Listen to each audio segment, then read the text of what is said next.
হ্যাঁ বলো, ভালো আছো তো? আজকে খুব ভালো দিন জানো তো, বুদ্ধ পূর্ণিমা। আজকে বুদ্ধ পূর্ণিমা, ঠাকুর পুজো টুজো হয়ে গেছে। এখন রান্নাও হয়ে গেছে, আজকে নিরামিষ।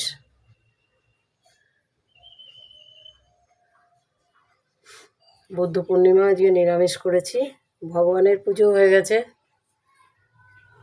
চলো এবার কি রান্না করেছি সেটা দেখিয়ে দিচ্ছি। দেখো,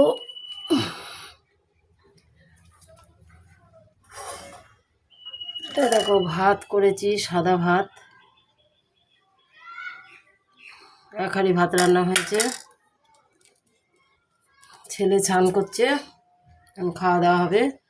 এ দেখো, বাড়িতে অনেক শাক হয়েছিল, কলমির শাক, এটা ওটা সব রকমের শাক, পূর্ণিমার শাক, হ্যাঁ, এইসব কানাই পাতা, এইগুলো সমস্ত দিয়ে একটা শুধু কালো জিরে কাঁচা লঙ্কা দিয়ে একটু শাক করেছি, কেন পেঁয়াজ রসুন খাওয়া যাবে না তো। শাক করেছি, অল্প করে দুইজনের হয়ে যাবে, ঠিক আছে। শাক।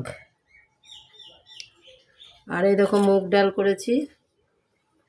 মুগ ডাল করেছি একদম গরম আগুনের মতন, দেখো এখনই নামালাম। তো ডাল হয়েছে, মুগ ডাল।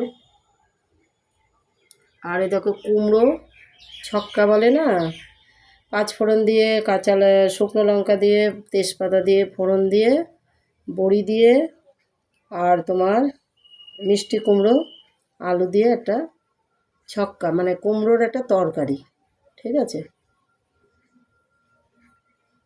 কুমড়োর একটা তরকারি হয়েছে। তার আগে বলো, তোমরা তো ভালো আছো? ভালো তো থাকতেই হবে। আজকে খুব দিনটা ভালো, ঠাকুরের কাছে প্রার্থনা করি তোমরা ভালো থাকো। বুদ্ধ পূর্ণিমা। তারপরে দেখো দেখো, চাটনি। আমাদের বাড়িতে একটা আম গাছ আছে, আম্রপলি গাছ। সেইখান থেকে দুটো পেরে পেরে মাঝে মাঝে যখন খেতে ইচ্ছা করে তখন করি। আমের চাটনি। মানুষ তো বাড়িতে কেউ বেশি নেই, ছেলে আর আমি। আর মেয়ে কলকাতায় বিয়ে দিয়ে দিয়েছি, তাই দুইজনের জন্য অল্প অল্পই রান্না হয় এই আমের চাটনি। ঠিক আছে, ভালো থাকো, সুস্থ থাকো, লাইক শেয়ার করতে থাকো, সাবস্ক্রাইব করতে থাকো, ভালো থাকো, টাটা।